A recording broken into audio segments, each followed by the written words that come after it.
tarde. Muito obrigada pela sua presença mais uma vez, pela sua audiência. Estamos aqui de volta com o programa Elas Conectam. Primeiramente, eu quero agradecer a todos que estiveram semana passada, foi a nossa estreia. Quero muito agradecer o carinho de todos, os comentários que a gente teve. Olha, muito obrigada. O programa Elas Conectam tem esse foco do empreendedorismo.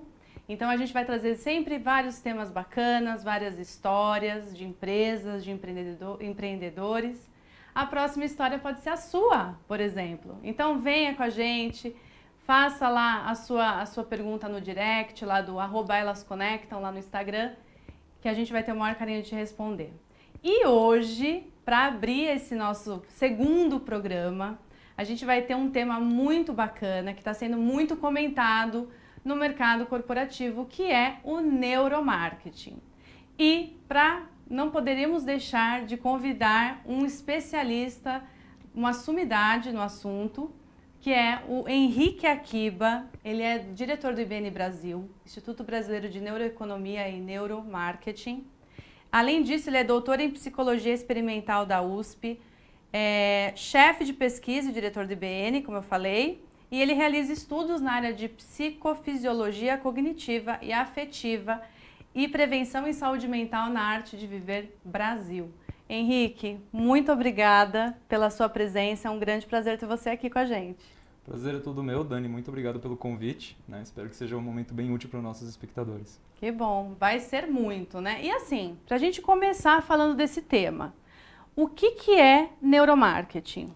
Bom, como o próprio termo diz, é a mistura das neurociências com o marketing. Tá. Então, a gente vai utilizar certas metodologias e conhecimentos sobre o comportamento consumidor para aplicar para o mercado. Basicamente, Tá. essa é a ideia geral do neuromarketing, né? Tá. De maneira bem sucinta. E é um estudo muito recente, né, Henrique? Foi há pouco tempo que aconteceu esse estudo do neuromarketing. Basicamente, tem uns 20, 30 anos que você tem os primeiros estudos de neuromarketing envolvendo estudos sobre neurovendas, né, o entendimento especialmente neuroeconomia, que seria como entender quais são as bases fisiológicas da tomada de decisão das pessoas. Né? O que estaria acontecendo no nosso inconsciente, nossa cabeça, quando a gente está tomando decisões, seja elas de consumo, seja elas na vida de maneira mais ampla. Entendi. E entra também a psicologia nesse estudo? Com certeza, com certeza. A psicologia, ela já mapeou vários aspectos, né? Inclusive o marketing bebeu bastante na psicologia em termos do comportamento consumidor. E muito do que a gente trabalha também no neuromarketing, veio também da influência da psicologia cognitiva e da análise do comportamento, né? Como, por exemplo, os vieses cognitivos, os gatilhos mentais, né? Tiveram sua origem na psicologia. Legal. Né? E a gente está vendo, principalmente agora, nessa época, como que as pessoas estão procurando saber mais, né? Como que elas funcionam, né? O cérebro funciona. A gente está vendo muito esse tema, né? Como eu falei, é um tema muito abrangente. Mas ainda existe, aí até uma pergunta que não quer calar, né? A gente vai ter esse quadro aí no nosso programa. Pergunta que não quer calar agora. Eu já ouvi falar muito que o neuromarketing, ele tem um viés de manipulação. Tem isso mesmo? Como que é? Perfeito, né? Isso é importante a gente pensar o marketing como um todo, né? Basicamente, você tem uma série de estratégias que são empregadas para você conseguir chegar até o seu cliente, chamar a atenção, né? A gente vai falar um pouquinho sobre atenção, né? Mas basta pensar que chega no seu cérebro cerca de 11 milhões de bits de informação por segundo. E você tem apenas um processamento que chega à sua consciência de 50 bits. Né? 50 bits. E o que é esse bit aí? Sabe quando você pega aquela memória do computador ou mesmo do celular, que você quantifica ela em bits e bytes? Então eles fizeram um estudo avaliando isso no que se refere ao nosso cérebro. E o que acontece, basicamente, a maior parte das informações, elas ficam de maneira inconsciente. O que o neuromarketing faz de maneira mais ampla, e até o marketing há muito mais tempo, né, é olhar para isso e conseguir tanto mapear tomadas de decisão e comportamento do consumidor de maneira científica, né? Mas indo sem fugir da sua pergunta, né? Basicamente, é muito importante, né, em todo tipo de campo que você tenha cuidado ético sobre o que vai ser feito. E as pessoas têm uma certa ilusão do que de fato pode ser obtido através dessas ferramentas. Não é como se você fosse de fato entrar na cabeça das pessoas e imaginar, viver exatamente o que elas estão pensando. Né? Tá. Quem dera a gente tivesse tecnologia assim hoje em dia. Né? A psicologia, a neurociência como um campo ganharia muito com isso. Né? Sim, claro. Mas ainda não é o caso, muito pelo contrário. A gente consegue ter alguns padrões e tendências que a pessoa consegue ver de direcionamento da atenção, do comportamento apetitivo dela, do que ela está gostando, do que ela não está gostando. E tem várias aplicações boas disso, né? No sentido de você prover de fato que os consumidores têm necessidade, né? Algo que seja mais alinhado com as necessidades dele. E é isso que geralmente também promove o sucesso das empresas que estão lutando por um espaço aí no mercado. Né? Então, na verdade, não é manipulação. Eu já ouvi muito isso. Porque eu já fiz um curso há um tempo atrás sobre neuromarketing. Eu, quando aplico em treinamentos, eu acabo falando um pouco do neuromarketing, dos gatilhos, das ferramentas que até você vai falar daqui a pouco. E as pessoas falam, isso daí é manipulação de marketing. Mas, na verdade, o que eu entendo é que o marketing, ele tenta deixar a empresa, ou seja, enfim, o produto que ele está vendendo mais atraente. Perfeito. E com essas pesquisas auxiliam para que isso aconteça. Não é verdade? Exatamente. O que o marketing, onde o neuromarketing entra a suprir dessa forma, né? De maneira geral, o ser humano ele não se tatua de maneira tão racional, digamos assim. Nós já viu quantas vezes a gente fala que vai fazer alguma coisa e na realidade a gente faz outra coisa? Nossa. Ou então a gente não tem uma capacidade tão boa de falar de fato como a gente está se sentindo sobre sobre um produto, ou o que quer que seja. Né? Então o neuromarketing ele vai olhar para o corpo da pessoa, para os padrões fisiológicos dela para conseguir trazer essas respostas, né? E ser mais assertivo que as técnicas tradicionais. Procrastinar dá um prazer, né? Aí deixa para depois. E tem aquele negócio também que 5% de todas as nossas decisões são baseadas no nosso consciente. E as outras 95% são inconscientes. Então, isso também é uma forma de entender, né? Por que o neuromarketing está sendo tão estudado. Exato. Porque o cérebro, né, o nosso cérebro, ele é total a nossa tomada de decisão, é no inconsciente. Uma boa parte... Eu quero fazer academia, eu quero ficar com um corpo bonito, mas aquele bolinho eu vou deixar para depois. Na verdade, nós ainda temos uma boa parte do nosso cérebro que é primitiva, digamos assim, né? Então, assim, e é justamente ali que vale a pena que o mercado, o pessoal que está fazendo as propagandas consiga conversar, né? Porque a gente atua de maneira irracional, né? E apesar da gente não perceber ou não estar atento sobre isso a maior parte das vezes, de fato já se percebeu há muito tempo o valor de conseguir atuar sobre esses gatilhos mentais, esses padrões das pessoas a viverem, né? E decidirem de maneira a conseguir chegar até elas. Seja chamando sua atenção, seja melhorando suas vendas, seja, enfim, controlando o comportamento. Entendi. Né? Agora sim, a gente está falando, eu acho que é interessante a gente também falar que isso, muitas empresas, grandes empresas, que a gente vê inclusive em propagandas e tudo mais, elas utilizam muito. Né? Então, as grandes empresas já estão fazendo isso há muitos e muitos anos aí, com essas pesquisas. Agora, eu queria saber, para quem está vendo a gente, inclusive se vocês quiserem mandar para a gente, quem está aí no link ao vivo no Facebook, estou aqui com o celular, vocês mandem mensagem, fiquem à vontade, que a gente vai tentar responder aqui ao vivo, tá? Por favor. E aí, isso que eu queria falar. Para a pessoa que está vendo, que às vezes tem um pequeno negócio, um pequeno empreendimento, ou até mesmo ela vende um produto. Hoje a gente está vendo que esse ano o empreendedorismo foi assim um boom. Com certeza. Muita gente está virando empreendedor. Como que ela faz? Como que ela promove a marca dela? Através do neuromarketing, coisas básicas, uma dica básica. Perfeito. Bom, primeiramente, legal entender um pouco de como o cérebro funciona, né?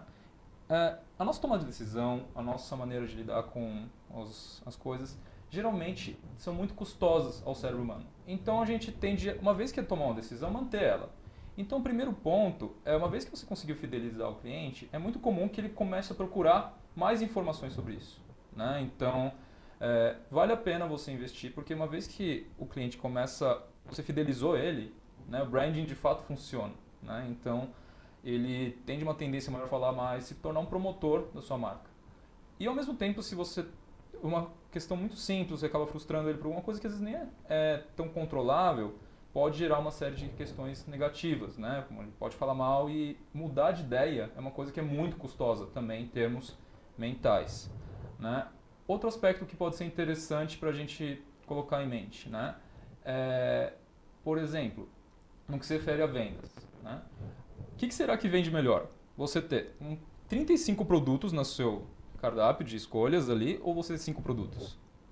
O que você acha? Eu acho melhor 5, porque eu já sou totalmente indecisa. Se vê 35, eu vou ficar indecisa. Perfeito, né? A maior parte das pessoas ficam, né? Inclusive, num estudo canônico do campo, eles perceberam que só o fato de você diminuir a quantidade de produtos na marca aumentou em 20% a venda dos produtos. Olha, é muito desgastante, é bem cansativo, às vezes você tem que parar e ficar selecionando. Então, é muito importante que quando você for montar o mix de produtos da sua loja, do seu negócio, você faça isso de maneira muito estratégica, né? Porque, às vezes, até você já tem uma quantidade enorme, né?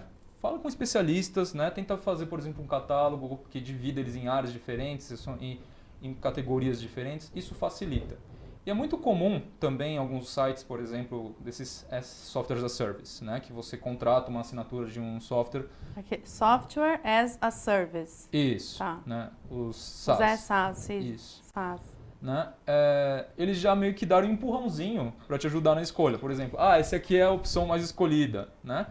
A gente processa isso de maneira a facilitar a nossa escolha e, portanto, favorecer. Legal.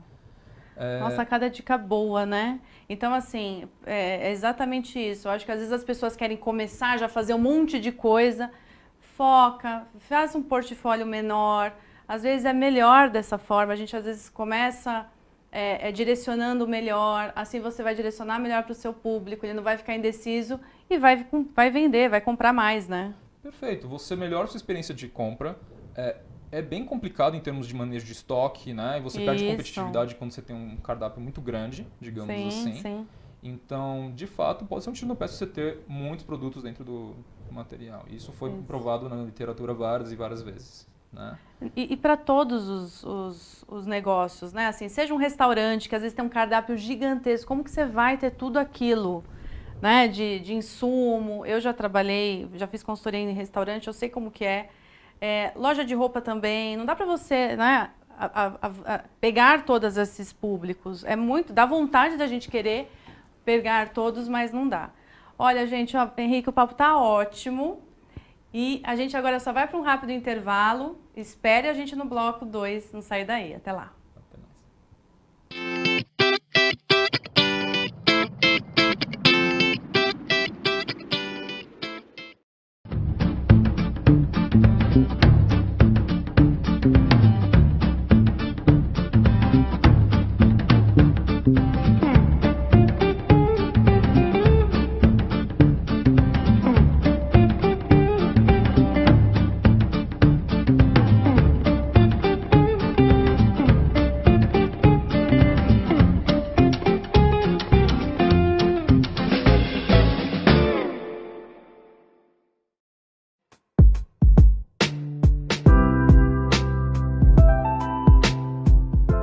Eu sou a Jéssica, eu sou uma das sócias da Palomar Balões. Nós trabalhamos com balões, dando foco na personalização para aniversário, presentes e várias ocasiões.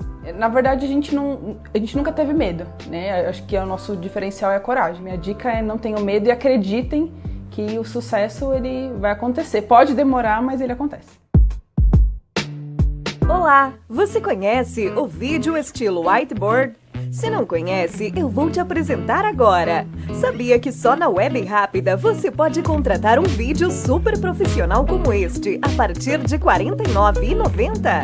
É isso mesmo! Por apenas R$ 49,90 você terá um vídeo contando tudo que a sua empresa tem de melhor.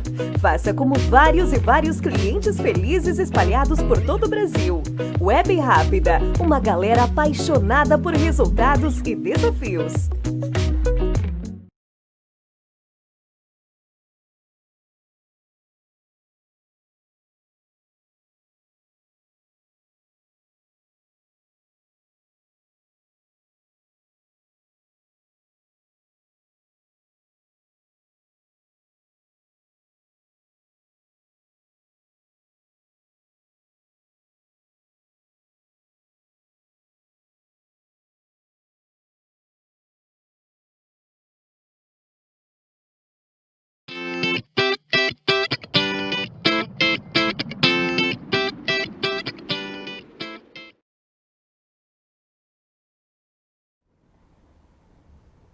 Voltamos aqui, bloco 2 da nossa entrevista.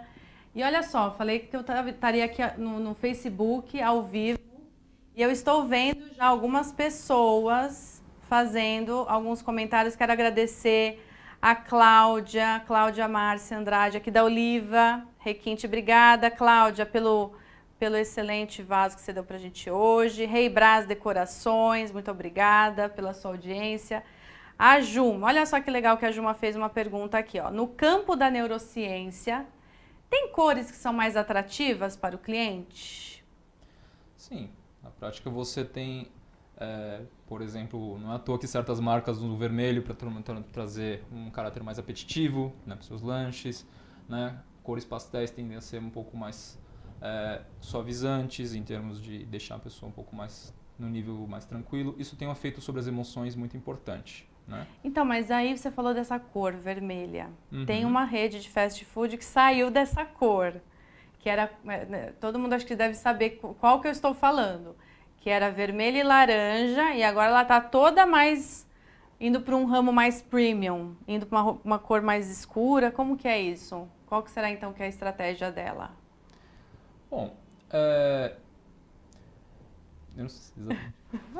Bom, e aí pode ser uma estratégia de marketing, né? Uma coisa premium, uma coisa mais específica. É difícil saber exatamente. O que a gente tem mapeado na literatura, né, e que nas neurociências de maneira mais ampla, é que a cor tem uma influência muito importante. Né? Tá. Curiosamente, não especificamente sobre neurociência do consumo aqui, mas a cromoterapia é uma coisa que é uma forma de terapia que é reconhecida pela Organização Mundial de Saúde. Né? Então, assim, tem todo um campo, né, chamado neuroarquitetura, que ele foca basicamente em como os ambientes eles podem promover certos comportamentos e assim por diante. Né? Essa história do vermelho é até meio quase coisa popular, né? Conhecimento popular. Mas... que assim, é uma coisa mais popular, é uma coisa que tem uma energia, né? Que traz uma energia, uma vibração, né? Mas, enfim, eu acho que faz parte aí, Juma, espero que a gente tenha respondido, mas eu acredito que seja cores, dependendo do que você quer, né? Do seu posicionamento, do que você quer vender, tá? A Rebeca também colocou aqui, Rebeca Assis, concordo plenamente com o neuromarketing, até mesmo para poder conhecer o produto, os processos, enfim. Perfeito. Pedro, que legal, Pedro, Thaís, Flávia, obrigada a todos, viu? Tô tentando responder aqui, mas voltar aqui à nossa entrevista. E olha lá, neuromarketing, entra também o marketing sensorial?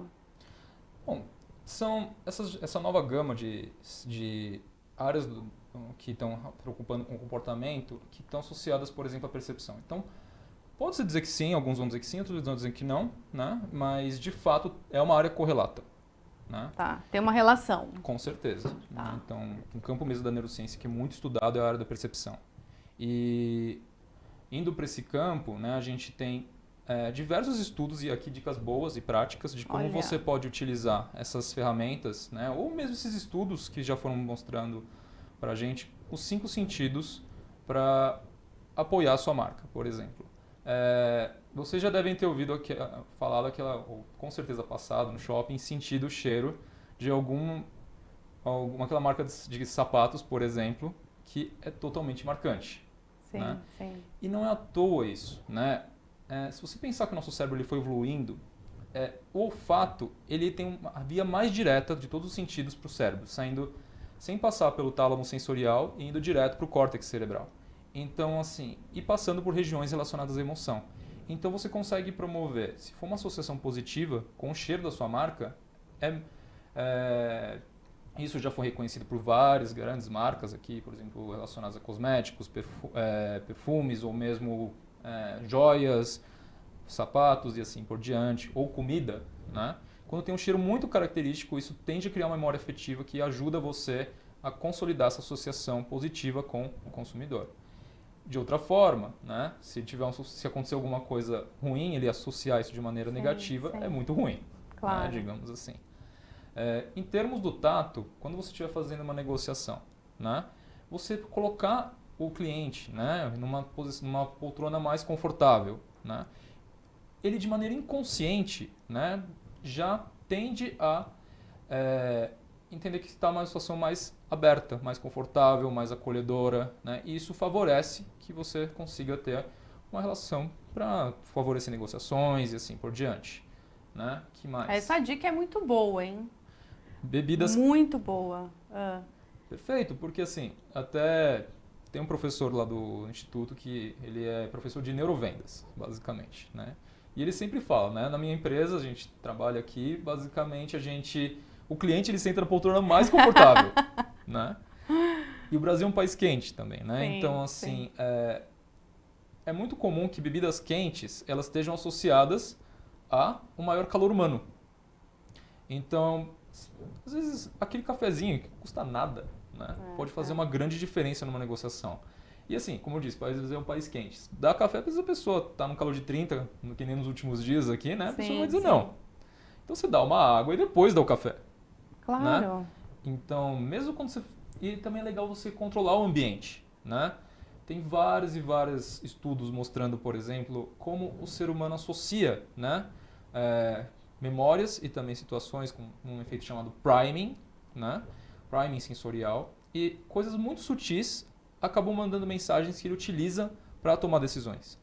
É por isso que faz sentido você fazer comerciais, porque às vezes a pessoa nem percebeu aquilo de maneira tão consciente ou tão atenta, mas como a gente disse, né? Apenas 50 bits você consegue processar por segundo de 11 milhões que chegam até você. É muito, né? É muito então pouco. Tem muita coisa que está aí que está influenciando o comportamento de maneira inconsciente. Então, olhar para isso, preparar o ambiente, por exemplo, você coloca um ar-condicionado um pouco mais baixo, né? E dá uma bebida quente, tende a ajudar a pessoa a se sentir mais acolhida, né?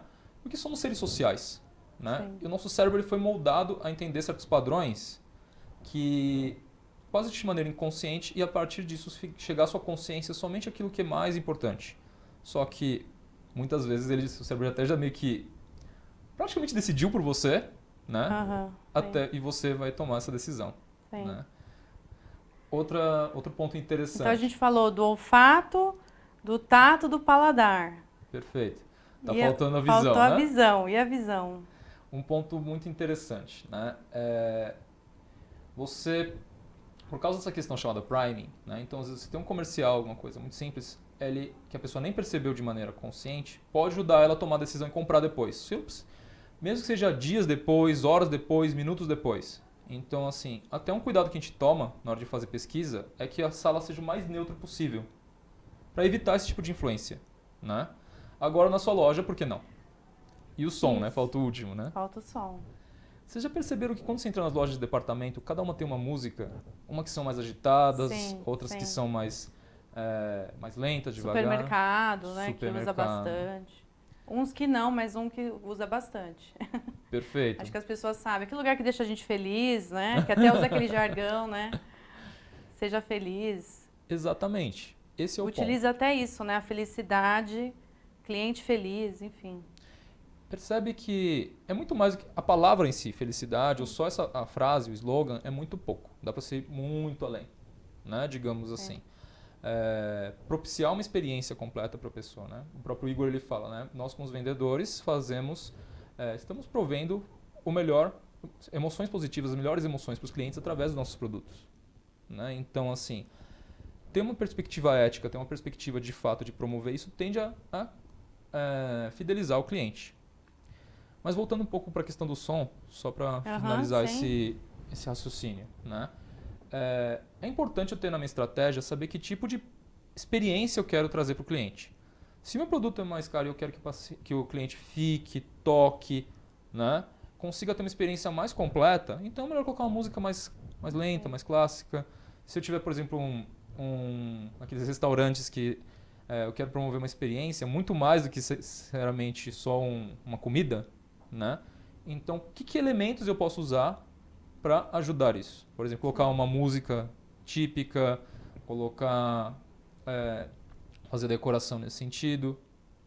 E ao mesmo tempo, se eu quero que seja uma coisa mais dinâmica, rápida, porque o ticket é baixo, coisa do tipo, né? Colocar uma música um pouco mais rápida, agitada, que tenha uma associação cultural também, às vezes, com a pessoa. Sim. Isso tudo tende a promover. Eu acho que tudo isso que você falou, né, o marketing sensorial aliado ao neuromarketing, esse grande estudo, Eu acho que tudo isso que você está falando entra na questão da hospitalidade, do bem receber, do bem acolher. Eu acho que todo mundo gosta de ser bem atendido, gosta de ser bem, né, chegar numa loja, ser bem atendido, ser bem recebido. E todas essas estratégias que o Henrique acabou de falar, elas podem facilmente serem colocadas no seu empreendimento, no seu negócio. A gente, claro, está na pandemia e tudo mais, mas isso também a gente consegue fazer nas redes sociais, ser acolhedor, ter atenção numa resposta, falar um bom dia. Tudo isso faz com que a gente se sinta bem, faça com que o nosso cérebro processe isso de uma maneira positiva e que você venha, no final, a ter um lucro, né? A ter uma venda, que é tudo isso que a gente quer no final, né? Todo mundo somos empreendedores, somos empresários. No final, a gente quer o lucro, claro. Então, não é questão... Eu acho que hoje foi muito legal, Henrique. Eu quero muito te agradecer por essa aula que você deu pra gente. Imagina. Porque eu acho que, primeiro, desmistificou essa questão da manipulação, que eu acho que muita gente tinha, que o marketing, que a gente manipula... Não, a gente tem a questão de atrair o consumidor. Eu acho que isso é o mais importante que você falou. E eu quero muito te agradecer, porque você viu, foi rápido, mas acho que você conseguiu dar uma mega de uma aula. Eu quero muito agradecer vocês. A gente vai responder todas as perguntas. Siga a gente no Instagram, @elasconectam, @IBN_Brasil. Eu quero muito agradecer vocês. Até o próximo programa. Muito obrigado. Obrigada, Henrique. Foi ótimo.